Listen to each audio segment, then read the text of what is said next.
आप सभी को नमस्कार। आज दो पंक्तियां झकझोर गई कि जो रोज दस्तक देते थे स्कूल के दरवाजे पर वक्त से पहले, आज इस तंत्र ने उनको वक्त से पहले शमशान पहुंचा दिया।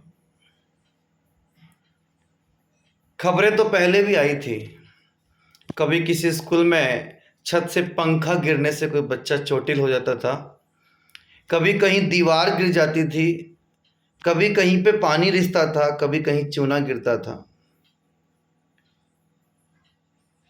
इन जर्जर भवनों के बारे में छोटे मोटी बातें जो हादसे थे वो सामने नित नए आते रहते हैं, लेकिन आज का जो घटनाक्रम शायद ही शिक्षा से जुड़े किसी व्यक्ति को सोने दे, शायद ही उस अभिभावक को चिंता मुक्त होने दे जिसका बच्चा किसी सरकारी विद्यालय में पढ़ता है, और शायद ही किसी नागरिक को चैन से अपने किसी परिजन का सरकारी अस्पतालों में इलाज करवाने को तैयार कर पाए। हमारे लिए या किसी और के लिए आज का घटनाक्रम मात्र कुछ आंकड़े हो सकता है या फिर एक साधारण घटना हो सकती है, लेकिन जिस मां ने अपने बच्चे को सुबह तैयार करके भेजा होगा एक बेहतर भविष्य की उम्मीद के साथ कि मेरा बच्चा स्कूल जा रहा है, इसका एक बेहतर भविष्य बनेगा, क्या हम सब मिलकर भी 8 करोड़ राजस्थानी मिलकर भी एक माँ को ये भरोसा यकीन दिला सकते हैं कि उसके ये बुढ़ापे की लाठी जो है वक्त से पहले टूट चुकी है, उसकी सारी दुनिया उजड़ चुकी है।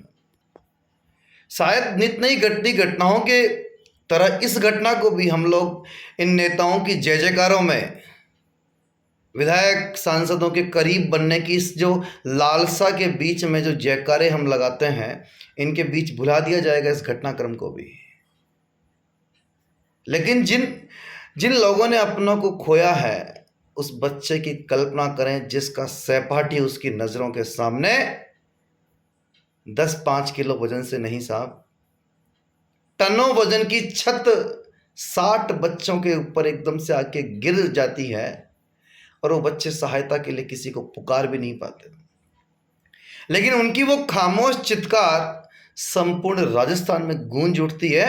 लेकिन शर्म आनी चाहिए इन मक्कार जो है ये हुक्मरानों को, इन अधिकारियों को, इन नेताओं को कि जिनके कानों पे जूं भी नहीं रेंगती, फिर भले ही वो किसी पक्ष के हों।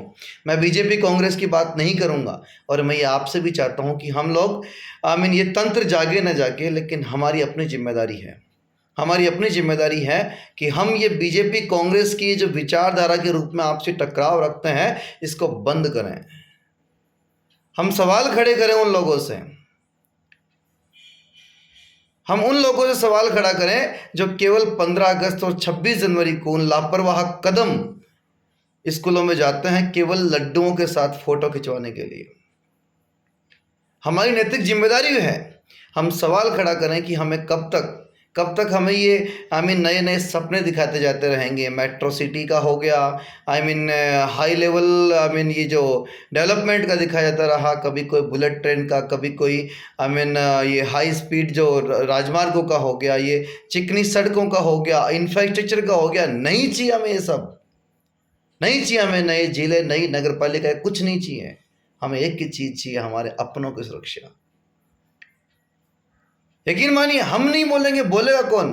हमारे अपने अपनों की सुरक्षा के लिए यकीन मानिए कभी भी कोई भी नेता, कोई भी अफसर नहीं बोलेगा। उस दृश्य की कल्पना कीजिए कि अचानक जो बच्चे बैठे रहते हैं, मुश्किल से 10, 12, 15 साल के मासूम बच्चे, क्या हम कल्पना भी कर सकते हैं एक साथ टनों वजन की छत इन मासूम कच्ची हड्डियों पे, उन बच्चों पे जिनके दूध के दांत नहीं टूटे, और फिर भी अगर आत्मा धिक्कारती नहीं है, चित्कारती नहीं है, तो एक बार कल्पना कीजिए कि आपका अपना बच्चा उसके नीचे बैठा हो और आपको खबर भी नहीं मिले कि उसके साथ क्या हो गया। उस मां की दारुण व्यथा, उस पिता की कराहती आंखें, शायद ही हम उसकी कल्पना कर सकते हैं। हम नित नए घटनाक्रम पढ़ते हैं अखबारों में, लेकिन हम ये कह के उसको साइड कर देते हैं कि ये हमारे अपने क्षेत्र की घटना नहीं है, नहीं तो हम कुछ करते। हमारी सबसे बड़ी समस्या ये है कि हम बाढ़ आने के बाद जो है उसका उपाय ढूंढने की कोशिश करते हैं। कोई भी नेता, किसी भी अधिकारी के बच्चे इन साधारण स्कूलों में नहीं पढ़ते।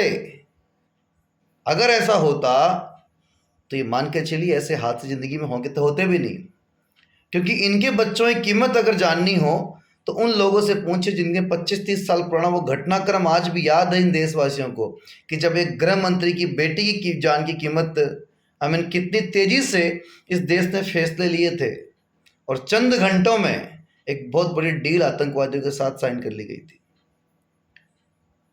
लेकिन अगर उसमें उस देश के गृह मंत्री की बेटी नहीं होती तो क्या इतनी त्वरित कार्रवाई कर पाते?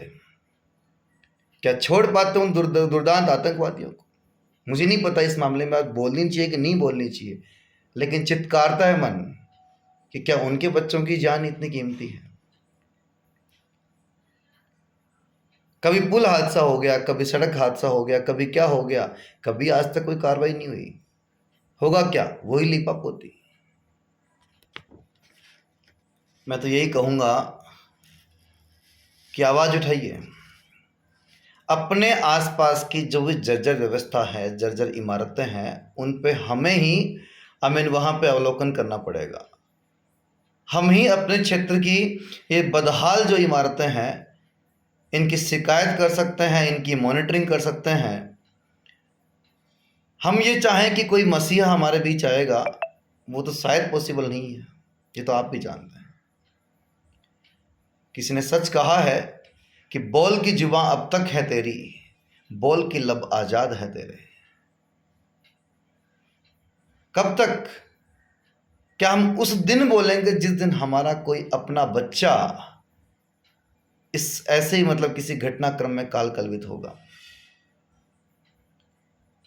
लीपापोती फिर से होनी है, फिर से कुछ चंद शिक्षकों को जो है निलंबित कर दिया जाएगा, कुछ छोटी मोटी कार्रवाई कर ली जाएगी। लेकिन सवाल खड़े होते हैं कि जिला शिक्षा अधिकारी हो गया, सीबीओ हो गया, उस गांव के सरपंच हो गए, जनप्रतिनिधि हो गए, विधायक हो गया, ठीक है, या फिर ये एसएमसी एसडीएमसी के मेंबर्स। हाँ, ये बहुत बड़ा पॉइंट है। एसएमसी एसडीएमसी जो कागजों पे बड़ी मजबूत दिखाई देती है, लेकिन उसमें घुसते हैं दो विधायक के चमचे। विधायक जी चेंज हो गए, विधायक जी ने हमें उस स्कूल में एसडीएमसी का मेंबर बना दिया और हमने जो जयकारे लगाए थे उनका हमें प्रतिफल मिल गया। या फिर दो नाकारा अभिभावक, या फिर ये पूरा भ्रष्ट सिस्टम जो केवल कागजों में साइन करके आ जाता है। ये जो लड्डू बांटने जाते हैं ना ये लोग, इनसे सवाल कीजिए, क्या आपने कभी पोषाहार का खाना खाया है? क्या आपने विद्यालय की किसी क्लास में जाके देखा है कि उसमें कमरे की क्या हालत है? क्या आपने कभी देखा है कि वहाँ पे स्टाफ का क्या रवैया है बच्चों के साथ में? आखिर कब तक निर्दोषों की बदली ली जाती रहेगी और कब तक हम एक बड़े घटनाक्रम का और इंतजार करने वाले हैं? हम तो भूल चुके, कल परसों जो एयर इंडिया का हादसा हुआ था, हमने उसे बड़े लोगों का मामला मान के और उसको भूल गए। हम बड़े बड़े हादसों को भूल जाते हैं। हमारी इस जनता की याददाश्त बहुत कमजोर है। आखिर आज़ादी के 75 साल बीतने के बावजूद, 21वीं सदी में होने के बावजूद, हम दो चीज़ों के निर्माण को भी भ्रष्टाचार से मुक्त नहीं कर पाए, जिनका आम जनता से बहुत बड़ा वास्ता है, अस्पताल और स्कूल।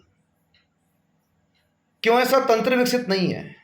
क्यों हम लोग शपथ नहीं लेते कि आज हमारे आसपास यदि कोई निर्माण हो रहा होगा या मैं खुद किसी निर्माण में इन्वॉल्व हो रहा हूँगा, मेरे पास किसी प्रकार का अधिकार होगा, तो एटलीस्ट ये दो चीज़ें जो हैं ये बहुत स्ट्रांग बननी चाहिए। जीर्ण शीर्ण व्यवस्था कब बदलेगी? अरे नहीं चाहिए सड़कें यार। सड़कों की जो है कमजोरी वो चल सकती है, लेकिन ये पुरानी इमारतें, आखिर कब बदलेगा ये खेल? मैं फिर से इतना ही कहना चाहूँगा, सरकार से एक सवाल ज़रूर करूँगा मैं अंत में, कि देखिए आप शिक्षकों के भरोसे जो है शिक्षकों पे कार्रवाई कर देंगे, एक दो अधिकारियों को नाप तोला देंगे। हर बार ऐसा होता आया है कि ग्रास रूट के एक दो अधिकारियों को, एक दो छोटे कर्मचारियों को आपने इसके लिए सजा दे दी और मैटर ख़त्म। लेकिन इस बात का यकीन रखिएगा किसी अस्पताल में, किसी भी स्कूल में, किसी भी सरकारी इमारत में अगर कोई बंदा अपने पैर रखता है, अपने बच्चों का एडमिशन दिलाता है या किसी अपने को एडमिट कराता है, तो वो किसी डॉक्टर या किसी चिकित्सक के भरोसे नहीं करता, वो सरकार पर भरोसा करता है कि इस तंत्र को सरकार चला रही है, इस बिल्डिंग को सरकार ने बनाया है, यहाँ जो भी स्टाफ बनाया है मतलब लगाया गया है वो इस सरकार द्वारा लगाया गया है।